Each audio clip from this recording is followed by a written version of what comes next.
Class 11th अब खत्म हो चुकी है और अब डर लग रहा है कि पूरी 11th और पूरी 12th अगले 9 महीने में खत्म करनी है, क्योंकि उसके बाद रिवीजन भी करना है। जेईई मेंस में 99% लेकर आनी है फर्स्ट अटेम्प्ट में, फिर बोर्ड में 90% लेकर आनी है और जे एडवांस में टॉप 100 की रैंक लाकर अपनी ड्रीम आईआईटी की ड्रीम ब्रांच में जाना है। डर लग रहा है कि 11th बहुत ज्यादा वेटेज रखती है जेईई के एग्जाम में, तो 11th को कमजोर नहीं छोड़ सकते। डर लग रहा है कि 12th के चैप्टर्स में 11th के कॉन्सेप्ट्स बार बार काम आते हैं, तो कुछ इस तरीके से करना पड़ेगा कि 12th हमारी कमजोर ना रह जाए 11th कमजोर होने के कारण। हाय, मेरा नाम है प्रतीक गुप्ता। आज मैं आपको अगले 15 मिनट में यह बता दूंगा कि आप कैसे अगले 9 महीने में पूरी डेप्थ के साथ, जी हां, एडवांस लेवल की जो डेप्थ चाहिए उसके साथ अपना सिलेबस कैसे खत्म कर रहे होंगे। मेरे पढ़ाए हुए सैकड़ों बच्चे जिनकी 11th पूरी बर्बाद थी, जिन्होंने मार्च, अप्रैल, मई से तैयारी शुरू करी और आज वो IIT Bombay, IIT Delhi, IIT Kharagpur में बैठे हुए हैं, उन्होंने इस स्ट्रैटेजी को फॉलो किया था, इस तरीके को फॉलो किया था।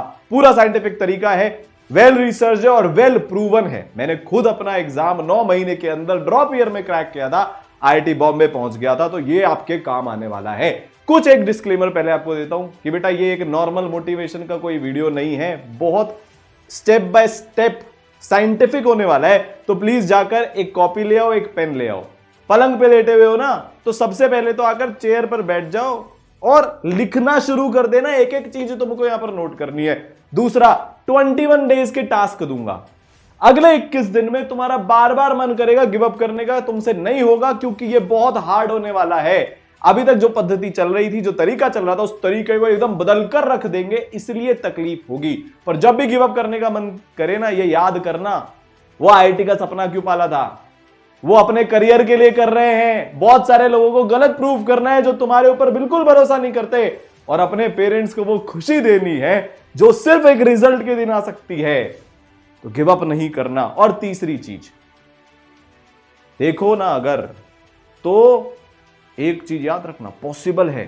सबसे बड़ी आज तुम्हारे अंदर दिक्कत यही है, बार बार बार बार बार बार ये लग रहा है, क्या अभी भी हो सकता है, क्या अभी भी नहीं हो सकता है, क्या पॉसिबल है, क्या कैसे पॉसिबल है, फलाना दिमाग का दिमाग बार बार बार बार घूम फिर के यही पूछ रहा है। मेरे पास एक लंबी लिस्ट है सैकड़ों बच्चों की जिन्होंने किया है, उसमें से कुछ एक का एग्जांपल दे देता हूं। इस साल एक बच्चा 99.73 परसेंटाइल लेकर आया, उसका भी नाम आयुष है, और उसने अपनी तैयारी सीरियसली मार्च एंड से शुरू करी थी। फर्स्ट अटेम्प्ट में वो इतना लेकर आ गया, एडवांस के टेस्ट में बहुत अच्छा कर रहा है, पक्का आईआईटी फोड़ेगा।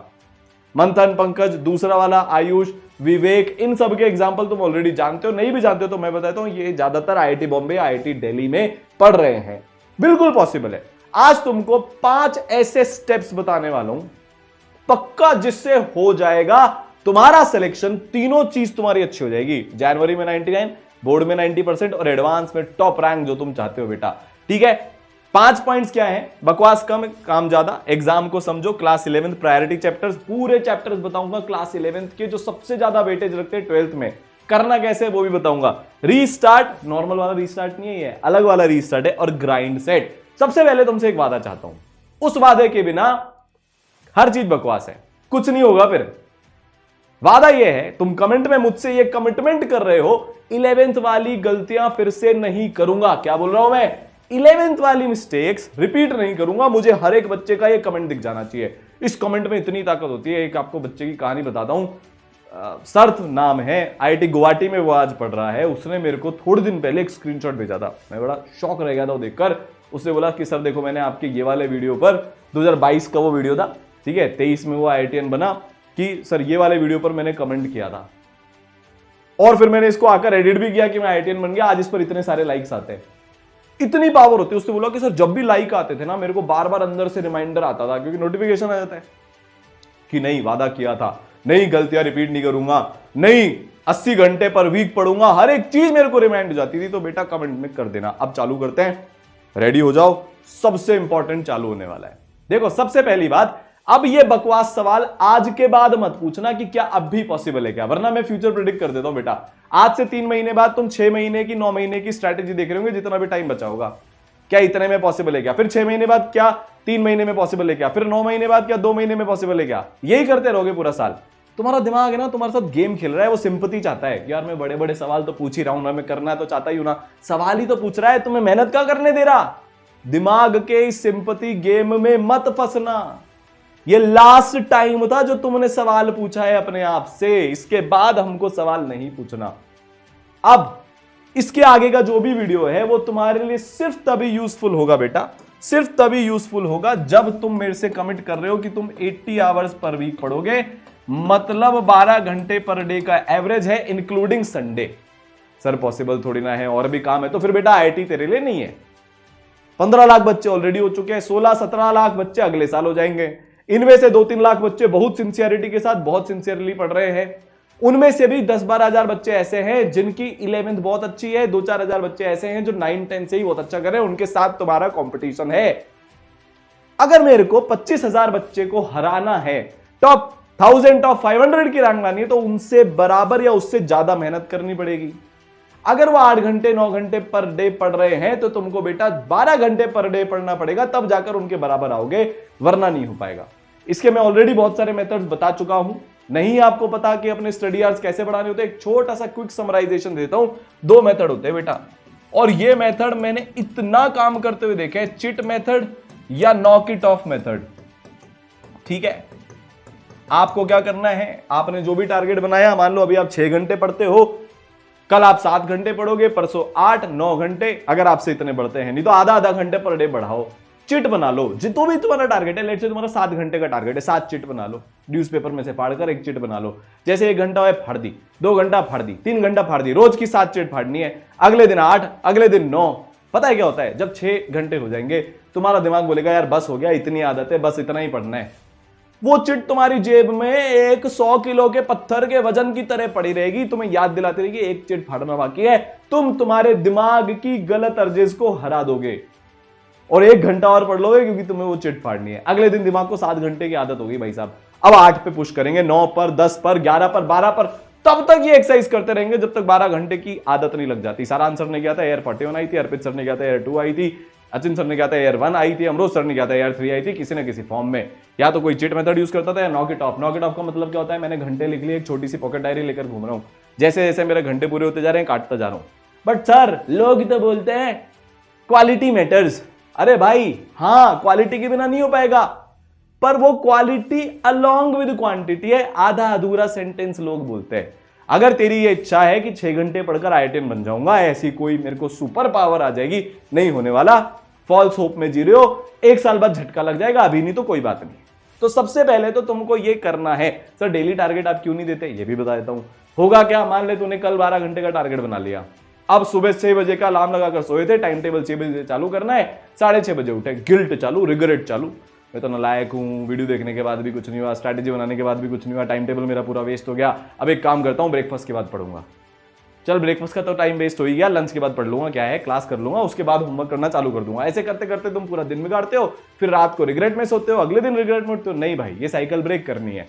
अगर पहले दिन तुम 12 घंटे की जगह 7 भी घंटे पढ़ पाए तो भी 6 दिन बचेंगे रिमेनिंग टाइम कवर करने के लिए, और वो तुम्हारा बेटा मोटिवेशन बन जाएगा। तो ये बकवास अब हम नहीं करेंगे, हो सकता है कि नहीं हो सकता। अगले उस पे आते हैं, एग्जाम को समझो। एग्जाम को समझो का मतलब क्या होता है, पहली बात तो बेटा तू ये समझ 50% चाहिए आईआईटी के लिए। अपने ऊपर से प्रेशर हटा, ये जो इतना लेकर घूम रहे हो ना, होगा कि नहीं होगा, होगा कि नहीं होगा, होगा कि नहीं होगा, क्या करूं, अलग अलग 50 प्रकार के तरीके अपनाते हो। 50% सिलेबस अच्छे से करना है, 50% मार्क्स चाहिए। 50% मार्क्स लाने के लिए आपको 75% सिलेबस बहुत अच्छे से करना है। और ये सिलेबस बेटा तेरे को अभी नहीं करना, मई तक करना है, टाइम है। किसने बोला टाइम नहीं है, टाइम बिल्कुल है। पहली चीज तो ये।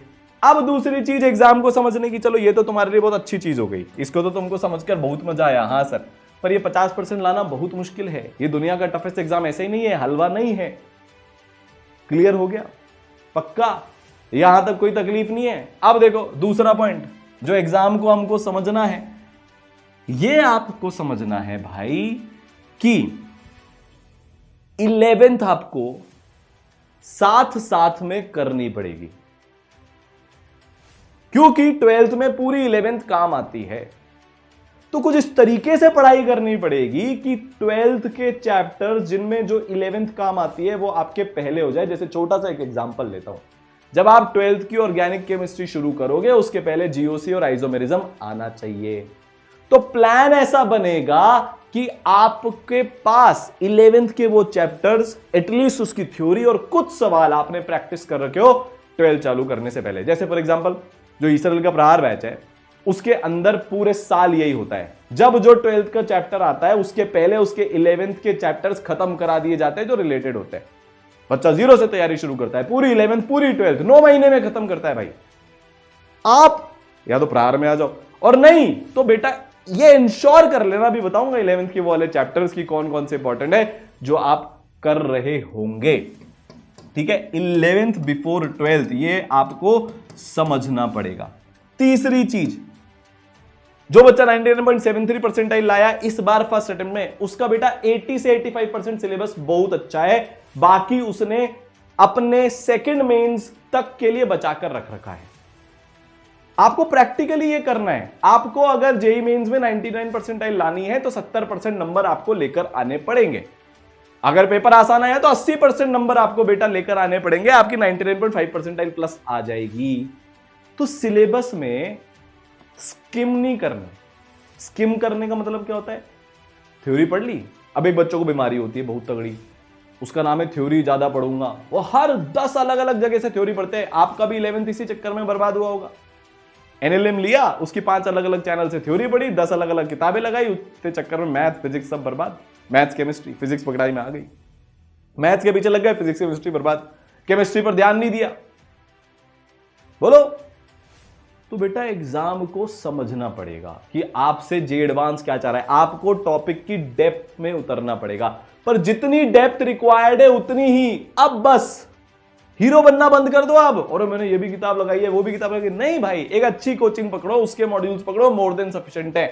तो समझने की बात बेटा यह है, समझदारी की बात यह है कि सफिशिएंट सवाल करने। खैर सर, हमारी तो प्रॉब्लम ही दूसरी है, हम तो सर बिल्कुल ही क्वेश्चन नहीं करते, उस पर आऊंगा चौथे वाले पॉइंट पर।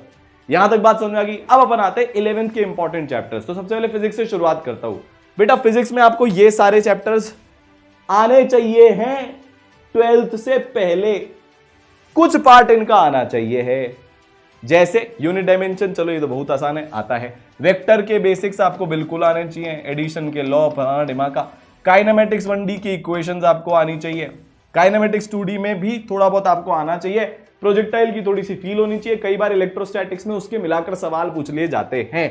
ठीक है, फिर इसके बाद एनएलएम में बेटा आपको स्प्रिंग आना चाहिए, पुली आना चाहिए, टेंशन का फोर्स आना चाहिए, क्योंकि आपका जो इलेक्ट्रोडायनेमिक्स है, जो 12th का पार्ट है, उसमें इसके सवाल मिक्स होकर आते हैं। ठीक है, फिर फ्रिक्शन बहुत बेसिक सा आपको आइडिया होना चाहिए, सर्कुलर मोशन काफी ज्यादा काम में आता है, तो ये काफी अच्छे से आना चाहिए, work power energy, centre of mass, rotational mechanics, इनका आइडिया होना चाहिए कि अगर दूसरे सवालों में मिक्स होकर आ जाएं तो आप कर पाओ। पर फिजिक्स की अच्छी बात यह है कि लीस्ट डिपेंडेंट है, मतलब अगर आपकी फिजिक्स 11th की उतनी अच्छी नहीं है तो भी आप 12th बहुत बहुत बहुत बहुत अच्छे से कर सकते हो बिना 11th आए हुए।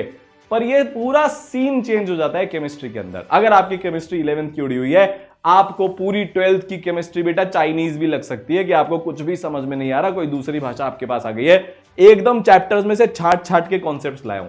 देखो भाई, mole concept, stoichiometry, calculation of mole, और साथ में कॉन्सेंट्रेशन टर्म्स बिल्कुल पूरी अच्छे से, मोलैरिटी, मोलैलिटी अंदर तक आपको आनी चाहिए, आपको इसके सवाल करे हुए होने चाहिए। ठीक है, एटॉमिक स्ट्रक्चर मॉडर्न फिजिक्स में वापस पढ़ा देंगे, इसलिए इसको आप ही के लिए आप इग्नोर मोड में डाल सकते हो। States of matter, PV is equal to NRT, उसकी एप्लीकेशन आपको आनी चाहिए। थर्मोडायनेमिक्स में गिब्स फ्री एनर्जी बार बार काम आएगी। ठीक है, इसका जो फॉर्मूला होता है उसके अलावा कुछ नहीं आता, चलेगा आपको। आयनिक इक्विलिब्रियम, पीएच की कैलकुलेशन, सॉल्युबिलिटी की कैलकुलेशन और बेसिक सॉल्युबिलिटी की कैलकुलेशन, बहुत ज्यादा वो जो एडवांस आयनिक के सवाल होते हैं वो नहीं। अब आते हैं अपन सबसे इंपॉर्टेंट चैप्टर्स पर, जिसके बिना आपका बिल्कुल ही काम नहीं होने वाला, जैसे रिडॉक्स रिएक्शन का आइडिया थोड़ा बहुत होना चाहिए, बार बार रिडॉक्स काम आएगा। अब देखो, 4 चैप्टर ऐसे हैं जिसके बिना आपसे 12th की केमिस्ट्री हिलेगी भी नहीं। इनफैक्ट 5 चैप्टर ऐसे हैं, एक हो गया मोल, फिर हो गया पीरियोडिक, क्योंकि हर जगह पीरियोडिक की प्रॉपर्टीज काम आती है, बेसिक है केमिस्ट्री का। बॉन्डिंग, भाई साहब बिना बॉन्डिंग के कोऑर्डिनेशन नहीं होगा, और कोऑर्डिनेशन सबसे इंपॉर्टेंट होता है। ठीक है, फिर आईयूपीएसी आता ही नहीं आता, चलेगा। और सबसे इंपॉर्टेंट पूरी 12th की ऑर्गेनिक, जिस पर डिपेंड करती है जीओसी और आइसोमेरिज्म। अगर आपको जीओसी आइसोमेरिज्म नहीं आता तो आप 12th की ऑर्गेनिक शुरू भी मत करना। कुछ भी हो जाए, 12th की ऑर्गेनिक शुरू करने से पहले बेटा जीओसी और आइसोमेरिज्म आपको करना है। आगे बढ़ते हैं, मैथ्स की हम बात करें, लॉग के बेसिक फॉर्मूला, आइडेंटिटीज, प्रॉपर्टीज, जो भी आप बोलते हो, क्वाड्रेटिक में रूट फाइंड करना, relation, wavy curve method, inequality सबसे इंपॉर्टेंट है भाई। पूरा जो आपका कैलकुलस वाला पार्ट है ना, बार बार इनइक्वालिटीज देंगे। फंक्शन आते ही तो भाई पूछो मत, बैंड बजने वाली है अपनी। अगर आपको नहीं आता, कंपाउंड एंगल के फॉर्मूला आने चाहिए वापस से, आईटीएफ में, फंक्शन में, कैलकुलस में, एरिया अंडर कर्व में और फलाना पता नहीं क्या क्या में इसके फॉर्मूले काम आएंगे। ये सबसे ज्यादा इग्नोर करते हैं बच्चे। ट्रिग्नोमेट्री इक्वेशन ठीक ठीक आता भी है, नहीं भी आता चलेगा। प्रोबेबिलिटी के लिए पीएनसी आनी चाहिए, पूरा का पूरा प्रोबेबिलिटी में पीएनसी का यूज आता है, ठीक है। कोऑर्डिनेट ज्योमेट्री के बेसिक्स आने चाहिए वेक्टर 3D के लिए, पर वेक्टर 3D बहुत बाद में आता है, तब तक आप वैसे भी 11th कर लोगे, उतनी 11th की मैथ्स तो आप कर लोगे, इसरल में तो एटलीस्ट कर ही लोगे, ठीक है। अब आते हैं रीस्टार्ट पे। सर ये रीस्टार्ट क्या है, वो मूवी वाला है क्या रीस्टार्ट? रीस्टार्ट नहीं भाई, रीस्टार्ट में आपको गुड हैबिट्स को रीस्टार्ट करना है जो आप में शुरू में 1 महीने थी। मैं ये देखता हूं शुरू के 1 महीने तो भाई तगड़ी तैयारी कर लेती जनता, सारी हैबिट सही होती है। सर कौन कौन सी हैबिट्स को रीस्टार्ट करना है? पहला, क्वेश्चंस करने हैं। आप में से मैक्सिमम बच्चे ने क्वेश्चंस ही नहीं किए। जो किताबें खरीदी थी, मॉड्यूल्स खरीदे थे, वो अभी तक अलमारी में सिर्फ धूल खा रही है, बाहर आई नहीं है, यूज ही नहीं हुआ है उनका। आपका दिमाग और वो किताबें जो आप खरीद के लाए थे एकदम एक जैसी स्टेट में, अनयूज्ड। क्वेश्चन करने हैं हर चैप्टर खत्म करने के बाद, या हर चैप्टर के हर लेक्चर के बाद क्वेश्चन करने हैं भाई। आईआईटी की प्रिपरेशन है, बिना क्वेश्चन करे कॉन्सेप्ट दिमाग में नहीं घुसते, क्वेश्चन करने हैं। दूसरा, हर लेक्चर के बाद बेटा रिवीजन करना है। देखो होता क्या है, मैंने कोई अभी आज मैंने मान लो प्रतीक सर से कुछ पढ़ा केमिस्ट्री के अंदर, अब फिर मैं अगले दिन क्लास में गया वापस, ऐसा लगे और यार ये बोला था क्या, ये कराया था क्या, क्योंकि तुमने रिवीजन नहीं किया। जैसे ही तुम्हारी फिजिक्स केमिस्ट्री मैथ्स की क्लास खत्म हो, सबसे पहला काम जो भी आज की क्लास में पढ़ाया उसको वहीं के वहीं रिवाइज कर डालो, नहीं होगा वरना नहीं नहीं नहीं नहीं नहीं होगा। तीसरा, टेस्ट देने बेटा। अगर तुम अपनी भलाई चाहते हो तो 1 महीने में मिनिमम 6 टेस्ट देना शुरू कर दो, जिसमें कि एक तो जो तुमने पूरे महीने में पढ़ा है उसका टेस्ट होगा 3 घंटे वाला, बाकी चैप्टर वाइज टेस्ट तुम्हारे होंगे। नहीं होगा वरना नहीं होगा, नहीं होगा भाई। अगर तुम टाइम पर सिलेबस खत्म करना चाहते हो तो यह अभी करना पड़ेगा। ऐसा नहीं होता कि सर लास्ट में मॉक दे दूंगा, कुछ दिमाग में ही नहीं जाएगा, सवाल करोगे ही नहीं, टेस्ट दोगे ही नहीं, तो इंप्रूव कैसे करोगे, पता कैसे चलेगा? ये अच्छी हैबिट्स को दिमाग में रखना पड़ेगा और हर दिन प्रैक्टिस करनी पड़ेगी। मुश्किल होगा, हाँ होगा, इसलिए तुमको बोला था कि 21 दिन का तुमको टास्क बताऊंगा बेटा। 21 डेज तक तुमको ये सारे टास्क करने। क्या क्या करने हैं सर? क्वेश्चन डेली प्रैक्टिस करने, डेली के डेली जो होमवर्क मिल रहा है, रिवीजन करना है क्लास खत्म होते ही, और बेटा 6 टेस्ट देने अगले 21 दिन में। दो ना यार तुम, देखो मैं बताता हूं क्या सर मैं इसको करने से पक्का IITian बन जाऊंगा क्या? देखो यार वो तो एग्जाम के दिन पर भी डिपेंड करता है, तो उसकी कोई गारंटी नहीं है, बट हाँ तुम एक ऐसे प्रोसेस को सीख लोगे जिससे जिंदगी में पक्का मचाओगे। और ये मैं तुमको गारंटी दे रहा हूं, 21 दिन बाद इतना सेल्फ कॉन्फिडेंस फील होगा ना, जो अभी फील हो रहा है कुछ नहीं आता, बिगड़ गया, हाथ से निकल गया, कोई सिलेक्शन करवा दे तो ही बहुत बड़ी बात है, टॉप 1000 की तुमको 21 दिन के बाद फील आने लग जाएगी कि मैं लाऊंगा। और 21 दिन फॉलो कर ले तो 500 की फील, और 21 दिन फॉलो कर ले तो 100 की फील आना शुरू हो जाएगी कि हाँ मैं लेकर आ सकता हूं, बस इसको फॉलो करना है। अब चौथी और सबसे इंपॉर्टेंट चीज, फिक्स्ड ब्रेक्स। अगर तुम टाइम पर सिलेबस खत्म करना चाहते हो, अपना ब्रेक डे, अपना ब्रेक टाइम फिक्स कर लो। देखो 11th 12th में मैंने जब 6 महीने बचे हुए थे, मैं एक ब्रेक लेने के लिए मेरे दोस्तों के साथ मूवी देखने चला गया। वो ब्रेक बेटा 6 महीने तक खत्म नहीं हुआ, 12th में मेरा सिलेक्शन नहीं हुआ, पूरी जो मैंने मेहनत करी थी सब तहस नहस हो गई। 12th के बाद मेरा लेवल था 0। आप लोग क्या करते हो, आपका दोस्त आया, चल यार बर्गर वाला अच्छा आया है, चल खाने चलते हैं, ठूसने चले गए। भाई ये तो देखो तुम्हारा ब्रेक टाइम था, स्टडी टाइम था, क्या था? मैंने ड्रॉप ईयर में फिक्स कर लिया था, भैया सैटरडे को शाम को ब्रेक लूंगा, जिसको जहां ले जाना है, जो खाना है, शादी पार्टी अगर उस दिन है तो बहुत बढ़िया, नहीं तो बाय बाय टाटा, हम नहीं आएंगे, हमारी शादी नहीं है। आज मेहनत नहीं करी तो मेरी शादी में दिक्कत आ जाएगी, फिर तुम्हारी में तुम आ गया, तुम हेल्प भी नहीं करोगे फिर बाद में मेरे को। एक ब्रेक टाइम फिक्स कर लो। ट्यूसडे नाइट को मन हुआ ब्रेक लेने का, दिमाग को बोलो फ्राइडे नाइट फिक्स किया हुआ है, सैटरडे नाइट फिक्स किया हुआ है। अभी IPL आएगा, तुम में से आधे लोग तो उसमें बर्बाद हो जाओगे, सही बता रहा हूं मैं, हर साल की कहानी है ये, बाद में सिर्फ रिग्रेट बचता है। अरे RCB जीतेगी कि नहीं जीतेगी, CSK जीतेगी कि नहीं जीतेगी, धोनी साहब का आखिरी IPL है, फलाना निमाका, कोई फर्क नहीं पड़ेगा बाद में, हर साल होता रहेगा ये। तुम्हारा ये साल तुम्हारी जिंदगी का करियर डिफाइनिंग साल है, वापस नहीं आएगा। इस बात को पूरे दिल से पूरे मन से याद रखना। अपना break time break day fix कर लो। पांचवी चीज, लास्ट चीज, ग्राइंड सेट। अगर तुम साइम पे सिलेबस खत्म करना चाहते हो, मेरे पिताजी ना 37 साल से कोटा में पढ़ा रहे, खुद IITian है, 35,000 बच्चों से ज्यादा को IITian बना चुके हैं, 300 से ज्यादा टॉप 100 की रैंक लेकर आ चुके हैं। उनका एक डायलॉग बहुत फेमस है कोटा में कि अगर तुम एक सीरियस जेईई एस्पिरेंट हो तो 7 दिन के अंदर अंदर हर बार, मतलब हर 7 दिन में तुम रुआं से हो जाओगे, आंसू टप टप निकलेंगे, क्योंकि ये मुश्किल है। तो बेटा ग्राइंड सेट बना लो। एक तो होता है माइंड सेट, मैं बोलूं ग्राइंड सेट। एक्सपेक्टेशन है हमारी, मुश्किल होगा, तकलीफ आएगी, क्वेश्चन नहीं बनेंगे, टेस्ट में नंबर नहीं आएंगे, क्योंकि अभी तक मेहनत नहीं करी है, धीरे धीरे इंप्रूवमेंट होगा। पर हमको पता है हमको ग्राइंड करना है, हम रुकेंगे नहीं, इस बार झुकेंगे नहीं, साला जो करना है कर लो, कोई नहीं रोक सकता अपने को। ये माइंडसेट, ये एटीट्यूड, ये ग्राइंड सेट बनाकर रखना। तो दूसरा कमेंट क्या करोगे?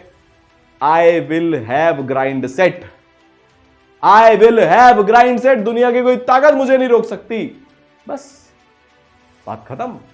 ये फॉलो कर लो, 21 दिन बाद इंप्रूवमेंट लगेगा, आकर कमेंट बैक कर देना कि सर मचा दिया, एक कॉन्फिडेंस आ गया, एक फील आ गई, सवाल बनने लग गए, टेस्ट में नंबर इंप्रूव होने लग गए, अब हम IITian बनेंगे, 99% लाएंगे, बोर्ड में 90% लेकर आएंगे।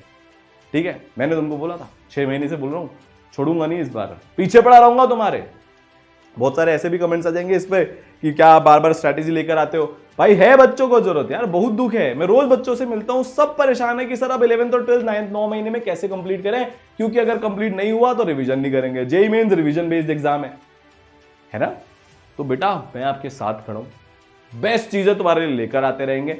ठीक है, मिलते हैं, ऑल दी बेस्ट। किसी के भी कहने पर, कुछ भी कहने पर गिव अप मत करना, मोर देन सफिशिएंट टाइम है टॉप 100 टॉप 500 की रैंक फोड़ने के लिए। मचा दो यार।